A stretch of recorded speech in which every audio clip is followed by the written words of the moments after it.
Kepercayaan khurafat. Okey, kepercayaan khurafat. Dia ada mambang yang jaga dia. Dia ada satu sistem yang menjaga khurafat ni supaya dia lekat dalam jiwa.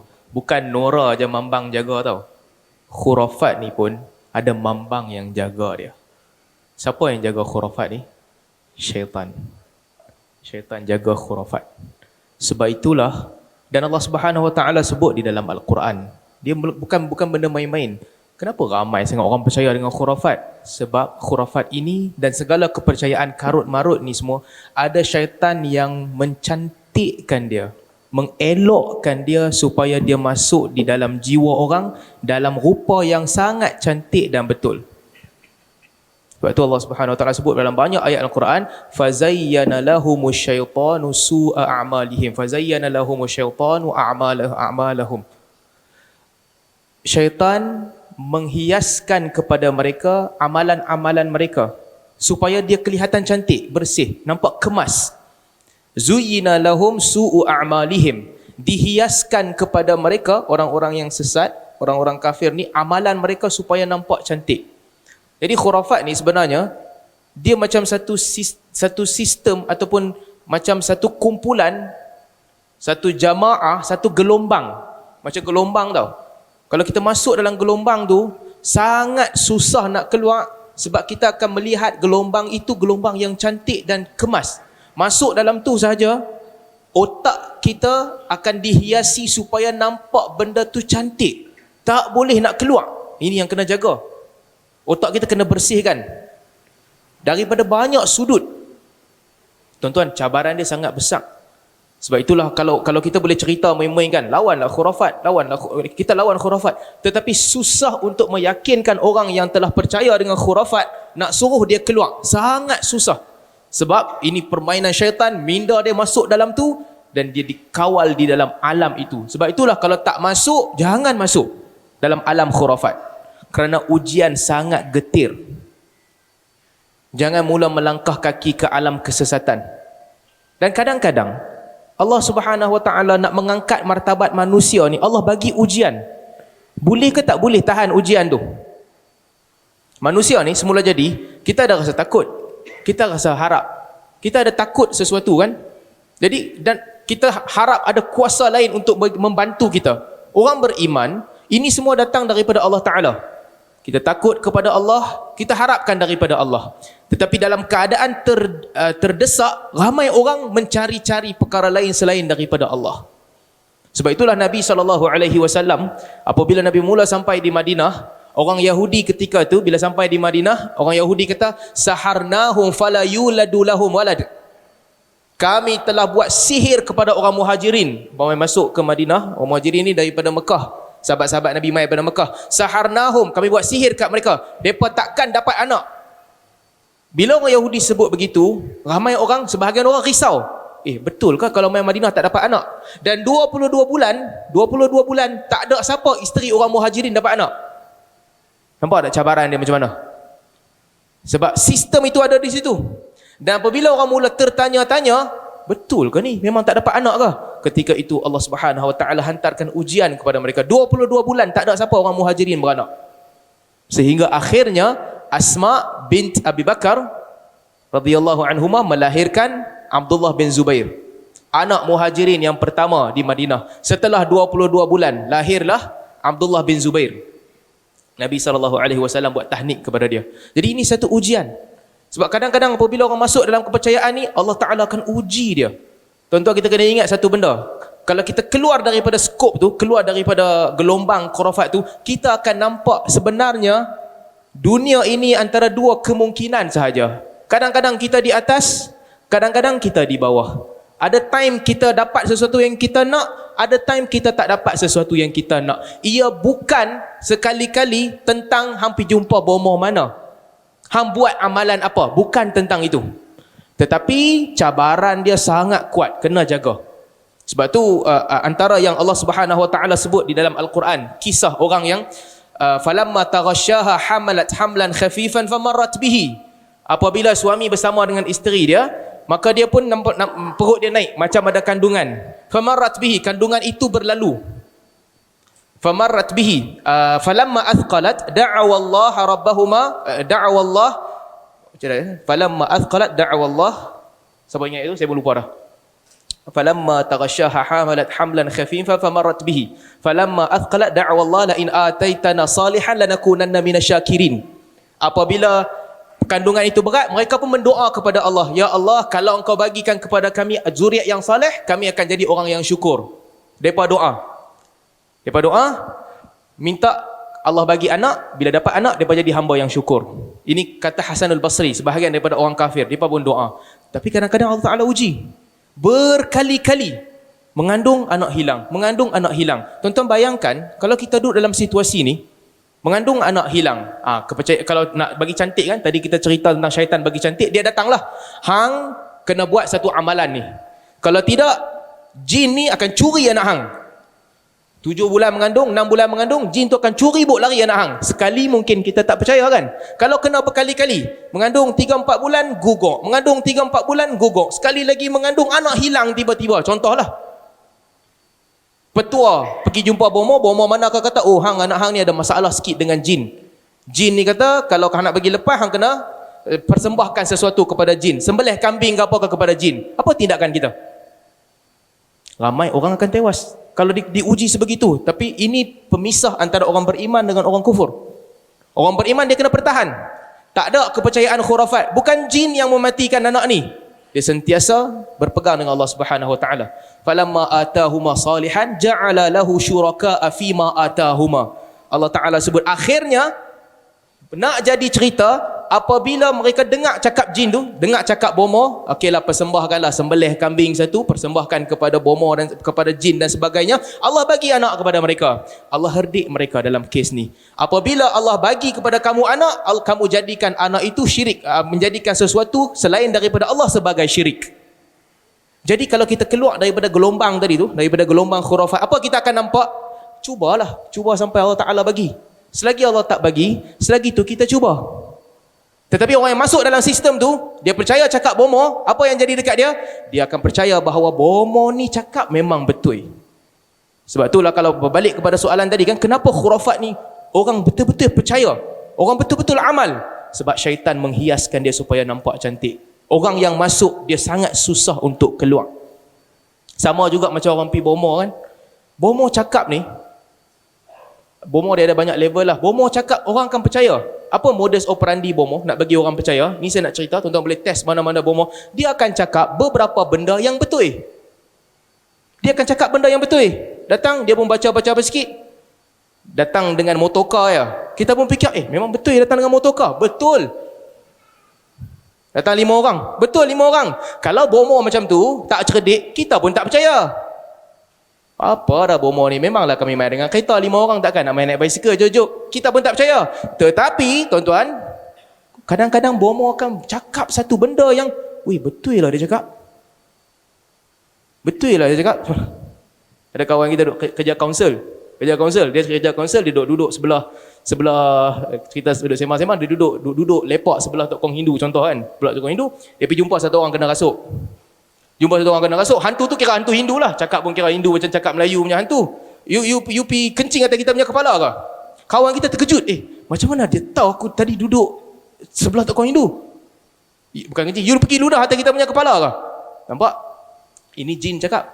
Orang yang dengar tu, apa jadi kat dia? Dia ni boleh tahu lah apa aku buat tadi.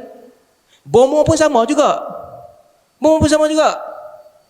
Kita pergi kat jumpa bomo tu, contoh kan, kita pergi jumpa bomo tu, dia akan cakap beberapa benda yang lekat dalam jiwa kita, betul lah. Dan kadang-kadang kita sampai ke tahap tak mungkin dia boleh tahu benda ni.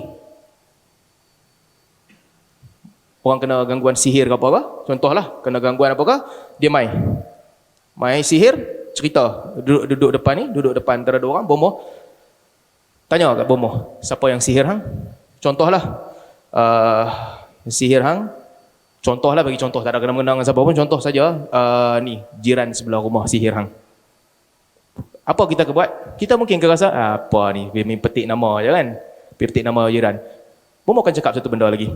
Dulu 3-4 bulan lepas kan, ada kan jiran bagi hadiah, dia buat pulut kuning sempena hari jadi anak dia bagi kat hang pulut kuning ada kuah, ada kambing atas tu.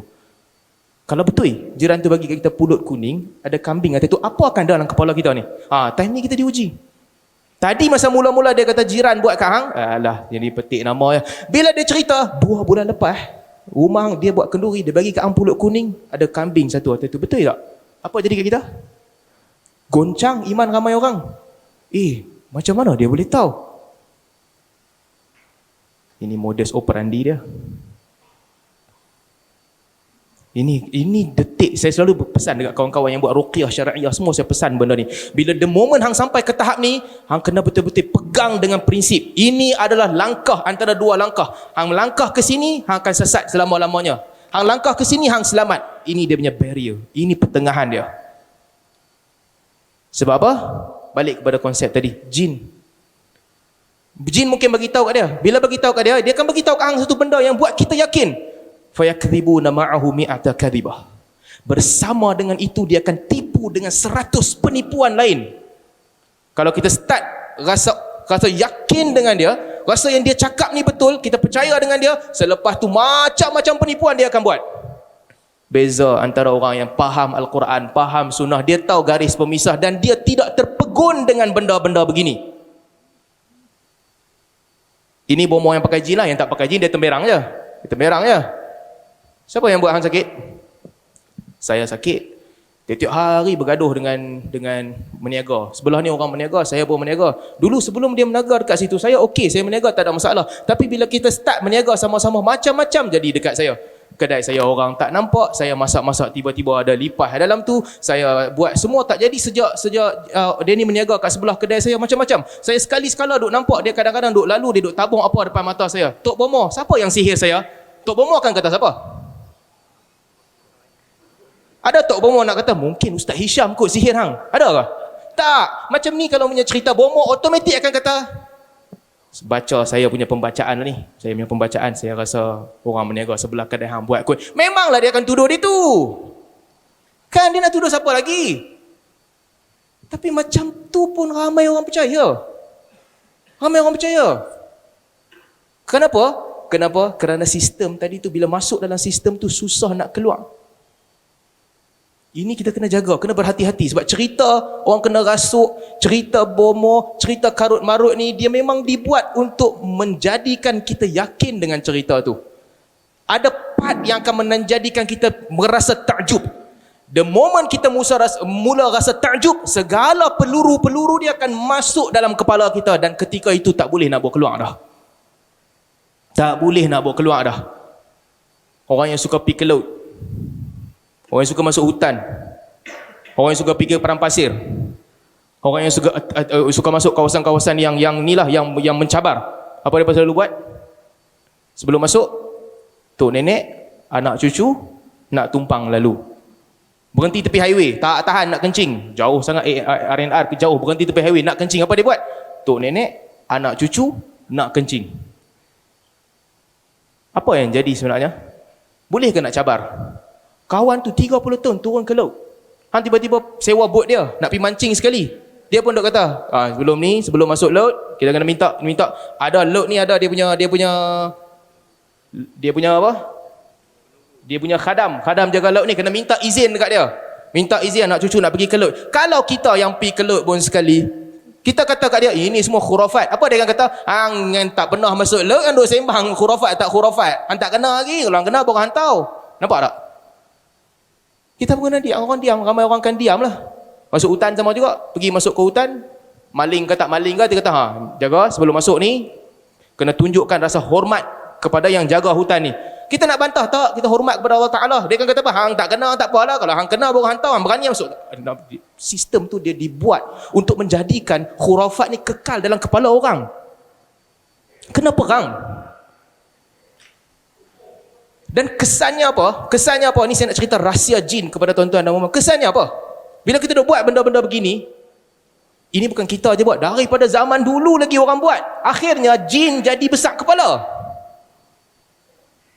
Sebab tu Allah Subhanahu Wa Taala sebut dalam suratul Jin. Allah sebut wa annahu kana rijalun minal ins ya'udzuuna birijalin minal jin fazaduhum rahaqa. Jin mencerita kat Nabi SAW. Allah sebutkan dalam Al-Quran, sesungguhnya ada sekelompok daripada manusia meminta perlindungan daripada satu kelompok daripada jin. Macam tadi itulah, pergi ke satu kawasan, ke satu lembah, wahai ketua jin lembah ni, jagalah aku, tolonglah bagi anak-anak hang tak kacau aku. Dia pun buat doa begitu. Sesungguhnya ada satu kumpulan manusia minta lindung dengan satu kumpulan jin, lalu jin-jin ini pun jadi semakin besar kepala. Itulah masalah khurafat. Kerana apabila manusia masuk, dia akan betul-betul percaya. Sebab itu tuan-tuan, kaedah ni penting kita kena lihat. Di dalam dunia ini, jangan apa tu? Jin marah ke? Okey. Kerana itulah tuan-tuan, di dalam dunia ini, jangan cari keajaiban. Tak, jangan cari keajaiban. Kerana keajaiban kalau kita jumpa sekalipun, dia tidaklah membuktikan apa-apa. Tak membuktikan apa-apa. Ikutlah jalan yang benar. Jalan yang Allah Ta'ala ajak, jalan yang Nabi SAW ajak. Itu sahaja. Dia bukan tentang mencari keajaiban. Sebab tu saya ni, secara personally, saya tak berapa setuju sangat kalau orang cerita, buat amalan-amalan tertentu ni akan jadi kaya. Contohnya, amalan tertentu ni hang memang akan jadi kaya. Dia bagi jaminan dekat orang, buat amalan ni hang jadi kaya, bacaan-bacaan ni hang jadi kaya. Tak. Kalau itu yang dipegang, kadang-kadang orang yang buat petua-petua khurafat pun jadi kaya, orang ni nak ikut dia juga. Sebab ada orang buat amalan baik dan jadi kaya, ada orang buat benda khurafat dan dia jadi kaya. Kadang-kadang kita seronok nak